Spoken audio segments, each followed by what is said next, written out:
حضرت یونس علیہ السلام کا سبق آموز قصہ۔ دنیا کی واحد قوم جو آسمانی عذاب سے بچ نکلی، مگر کیسے؟ اصل حقیقت دیکھ لیجئے۔ بسم اللہ الرحمن الرحیم۔ السلام علیکم۔ حضرت یونس علیہ السلام، جنہیں مچھلی والے نبی کے نام سے جانا جاتا ہے، ان کی زندگی کا ایک ایسا لمحہ تھا جو عقل کو حیران کر دینے والا ہے۔ ایک نبی جو اپنی قوم کو اللہ کی طرف بلاتے رہے، اچانک ایک ایسی آزمائش میں مبتلا ہو گئے جو دنیا میں کسی اور کے ساتھ نہ ہوئی۔ وہ سمندر کی بے رحم لہروں میں پھینک دیے گئے اور پھر ایک بڑی مچھلی نے انہیں نگل لیا۔ لیکن یہ سب کیوں ہوا؟ حضرت یونس علیہ السلام کو یہ آزمائش کیوں دی گئی؟ وہ مچھلی کے پیٹ میں کتنے دن تک زندہ رہے، وہاں کیا کرتے رہے، اور سب سے بڑھ کر وہ مچھلی کے پیٹ سے باہر کیسے نکلے؟ دوستو، یہ مکمل قصہ قرآن کریم میں ایک منفرد انداز میں بیان کیا گیا ہے، جو نہ صرف حیران کن بلکہ انتہائی سبق آموز بھی ہے۔ حضرت یونس علیہ السلام اللہ کے برگزیدہ نبی تھے، جن کا ذکر قرآن مجید میں سورۃ النساء، سورۃ الانعام، سورہ یونس، سورہ صافات، سورہ انبیاء اور سورہ قلم میں موجود ہے۔ پہلی 4 سورتوں میں انہیں یونس کے نام سے پکارا گیا۔ حضرت یونس علیہ السلام کا زمانہ تقریباً 860 سے 784 قبل مسیح کے درمیان بتایا جاتا ہے۔ آپ کے والد کا نام متی تھا اور آپ سیدنا ابراہیم علیہ السلام کی نسل سے تھے، یعنی ایک اسرائیلی نبی تھے۔ اللہ تعالیٰ نے آپ کو آشوریوں کی ہدایت کے لیے عراق بھیجا، جو اس وقت کفر اور شرک میں مبتلا تھے۔ اس قوم کا مرکزی شہر نینوا تھا، جو اس وقت ایک عظیم الشان بستی تھی۔ آج بھی اس کے وسیع کھنڈرات دریائے دجلہ کے مشرقی کنارے پر موجود ہیں، جو موصل شہر کے قریب واقع ہے۔ حضرت یونس علیہ السلام نے اس آشوری قوم کو اللہ کی وحدانیت کی دعوت دی، لیکن وہ اپنی سرکشی اور ضد پر قائم رہے۔ انہوں نے آپ کی بات کو جھٹلایا، اپنے بتوں کو چھوڑنے سے انکار کیا اور دعوت حق کا مذاق اڑانے لگے۔ نہ صرف یہ بلکہ انہوں نے حضرت یونس علیہ السلام پر ظلم و ستم ڈھانا بھی شروع کر دیا۔ انہیں دھمکیاں دیں اور ہر ممکن طریقے سے ان کی تبلیغ کا راستہ روکنے کی کوشش کی۔ یہ مسلسل مخالفت دیکھ کر حضرت یونس علیہ السلام قوم سے خفا ہو گئے۔ آپ نے انہیں 3 دن کے اندر عذاب آنے کی وعید سنائی اور دل شکستہ ہو کر ان کے لیے بد دعا کر دی۔ جب تیسرا دن قریب آیا تو آپ رات کے اندھیرے میں بستی سے نکل گئے، لیکن اس وقت آپ کو معلوم نہ تھا کہ قوم کی قسمت میں کیا لکھا جا چکا ہے۔ دن کے وقت جب عذاب کے آثار ظاہر ہونے لگے، آسمان پر سیاہ بادل چھا گئے، زوردار آندھیاں چلنے لگیں اور لوگوں کو لگا کہ اب تباہی یقینی ہے، تب ان کے دل کانپ اٹھے۔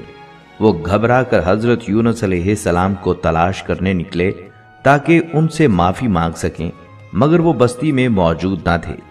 یہاں ایک اہم نقطہ یہ تھا کہ حضرت یونس علیہ السلام اللہ کے حکم کے بغیر بستی چھوڑ چکے تھے۔ نبیوں کے لیے اللہ کا حکم ہی سب کچھ ہوتا ہے اور انہیں ہر قدم اسی کے اذن کے مطابق اٹھانا ہوتا ہے۔ حضرت یونس علیہ السلام کا یوں ناراض ہو کر بستی سے نکل جانا در حقیقت ہجرت تو تھی، لیکن اللہ کے حکم کے بغیر۔ یہی وہ لمحہ تھا جہاں سے ان کے لیے ایک بڑی آزمائش کا آغاز ہونے والا تھا۔ جب حضرت یونس علیہ السلام کی قوم نے عذاب کی ابتدائی نشانیاں دیکھیں تو ان کے دلوں میں خوف پیدا ہوا۔ انہوں نے فوراً اپنے گناہوں پر ندامت کا اظہار کیا، توبہ و استغفار کی اور اللہ کے حضور گڑ گڑا کر معافی مانگی۔ اللہ کی رحمت کا اصول یہی ہے کہ وہ اپنی مخلوق پر بلا وجہ عذاب نازل نہیں کرتا، بلکہ جب کوئی قوم سرکشی میں حد سے گزر جاتی ہے اور ہر نصیحت کو رد کر دیتی ہے تب عذاب نازل کیا جاتا ہے۔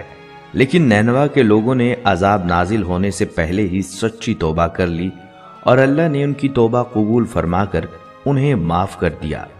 ادھر حضرت یونس علیہ السلام، جو اپنی قوم کی ہٹ دھرمی اور سرکشی سے دل برداشتہ ہو کر نینوا سے نکل چکے تھے، فرات کے کنارے جا پہنچے۔ وہاں انہوں نے ایک مسافروں سے بھری کشتی دیکھی جو روانگی کے لیے تیار تھی۔ حضرت یونس علیہ السلام کشتی میں سوار ہو گئے اور کشتی نے دریائے فرات کے پانیوں پر سفر شروع کر دیا۔ दिन भर सफर पुरसुकून रहा, लेकिन अचानक शाम के वक्त समंदर में तूफान आ गया। तेज हवाएं चलने लगी, ऊंची ऊंची लहरें उठने लगी और कश्ती डगमगाने लगी। मलाहों ने कश्ती को संभालने की हर मुमकिन कोशिश की। मुसाफिरों ने अपना सामान समंदर में फेंक दिया ताकि वजन कम हो, मगर तूफान की शिद्दत कम ना हुई और कश्ती मुसलसल डूबने के करीब होती जा रही थी। अहले कश्ती का अकीदा था कि जब कश्ती इस तरह तूफान में फंस जाए तो इसका मतलब होता है इसमें कोई ऐसा शख्स सवार है जो अपने आका से भागा हुआ है, और जब तक वो कश्ती से न उतरे कश्ती तूफान से नहीं बच सकती। ये सुनकर हजरत यूनुस अलैहिस्सलाम को फौरन एहसास हुआ कि ये सब कुछ अल्लाह की तरफ से एक आजमाइश है। उन्होंने अहले कश्ती को मुखातिब करके फरमाया, मैं ही वो शख्स हूं जिसे इस कश्ती से उतरना चाहिए, क्योंकि मैं अपने रब के हुक्म का इंतजार किए बगैर अपनी कौम को छोड़कर आ गया हूं। मुझे समंदर में डाल दो ताकि कश्ती और इसमें सवार बाकी तमाम लोग महफूज रह सकें। लेकिन कश्ती में सवार मुसाफिर और मल्ला हजरत यूनुस अलैहिस्सलाम की नेकी, पारसाई और पाकीज़गी से वाकिफ थे।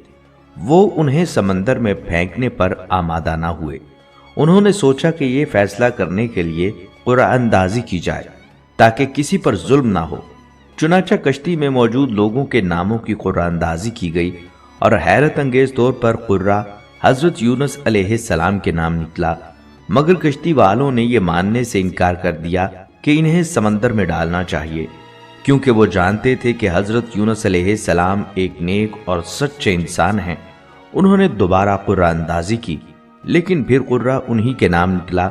जब तीसरी मर्तबा भी कुर्रा हजरत यूनुस अलैहिस्सलाम के नाम निकला तो उन्हें यकीन हो गया ये अल्लाह की तरफ से एक फैसला है, और वो कश्ती से उतरने पर राजी हो गए। ये लम्हा बहुत ही नाजुक था। हजरत यूनुस अलैहिस्सलाम जैसे ही समंदर में कूदे, एक अजीमुल हब्सा मछली जो पहले ही अल्लाह के हुक्म की मुंतजिर थी, फौरन उन्हें निगल गई और वो उसके पेट में चले गए। ये वो मुकाम था जहां हजरत यूनुस अलैहिस्सलाम की सबसे बड़ी आजमाइश शुरू हुई, और इनकी दुआ और अल्लाह पर यकीन का वो हैरत अंगेज वाक़या पेश आया जिसे कुरान करीम में जिक्र किया गया है। दोस्तों, जब हजरत यूनुस अलैहिस्सलाम कश्ती से समंदर में कूदे तो अल्लाह ताला ने एक बड़ी मछली को हुक्म दिया कि वो उन्हें निगल ले, लेकिन ये भी फरमाया कि ये तुम्हारी ग़िज़ा नहीं, इनके जिस्म को कोई तकलीफ नहीं होनी चाहिए। अल्लाह के हुक्म से मछली ने उन्हें निगल लिया, मगर वो उसके पेट में जिंदा रहे। जब हजरत यूनुस अलैहिस्सलाम ने खुद को मछली के पेट में पाया तो उन्हें एहसास हुआ कि वो अल्लाह की इजाज़त के बगैर अपनी कौम को छोड़कर आ गए थे। इस नदामत के साथ उन्होंने अल्लाह की बारगाह में दुआ और इस्तग़फ़ार शुरू कर दिया।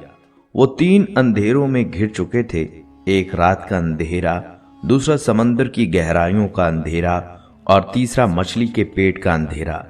इन घुप अंधेरों में हजरत यूनुस अलैहिस्सलाम ने अल्लाह को पुकारा और एक ऐसी दुआ मांगी जो क़यामत तक हर हाजतमंद के लिए निजात का जरिया बन गई। हजरत यूनुस अलैहिस्सलाम की ये दुआ कुरान मजीद में यूं बयान हुई है, ला इलाहा इल्ला अंता सुब्हानका इन्नी कुन्तु मिनज़ ज़ालिमीन। ऐ अल्लाह, तेरे सिवा कोई माबूद नहीं, तू पाक है, बेशक मैं ही अपने नफ्स पर जुल्म करने वाला था। ये दुआ इतनी महबूब हुई कि अल्लाह ताला ने इसे कबूलियत की निशानी बना दिया, बल्कि हजूर सल्लल्लाहु अलैहि वसल्लम ने फरमाया कि जो भी सच्चे दिल से ये दुआ मांगेगा अल्लाह उसकी पुकार जरूर सुनेगा। इब्ने हातिम की रवायत में आता है कि जब हजरत यूनुस अलैहिस्सलाम ने ये दुआ की तो उनकी आवाज़ आसमानों तक जा पहुंची। फरिश्ते हैरत में पड़ गए और कहने लगे, ये आवाज़ बहुत दूर दराज जगह से आ रही है, मगर हमें ये मानूस सी लग रही है। अल्लाह ताला ने फरमाया कि ये मेरे बंदे यूनुस की पुकार है। फरिश्ते अर्ज करने लगे कि ऐ परवरदिगार, यही वो यूनुस है जो तेरी इबादत में हमेशा लगा रहता था, जिसकी नेकियां रोजाना तेरी बारगाह में कबूल होती थीं। ऐ अल्लाह, जिस तरह वो राहत के दिनों में तेरा फर्मा बरदार था, इसी तरह आज मुसीबत में भी इस पर रहम फरमा। अल्लाह ताला ने अपने बंदे की दुआ को कबूल फरमाया और मछली को हुक्म दिया कि वो यूनुस अलैहिस्सलाम को समंदर के किनारे बगैर किसी नुकसान के उगल दे।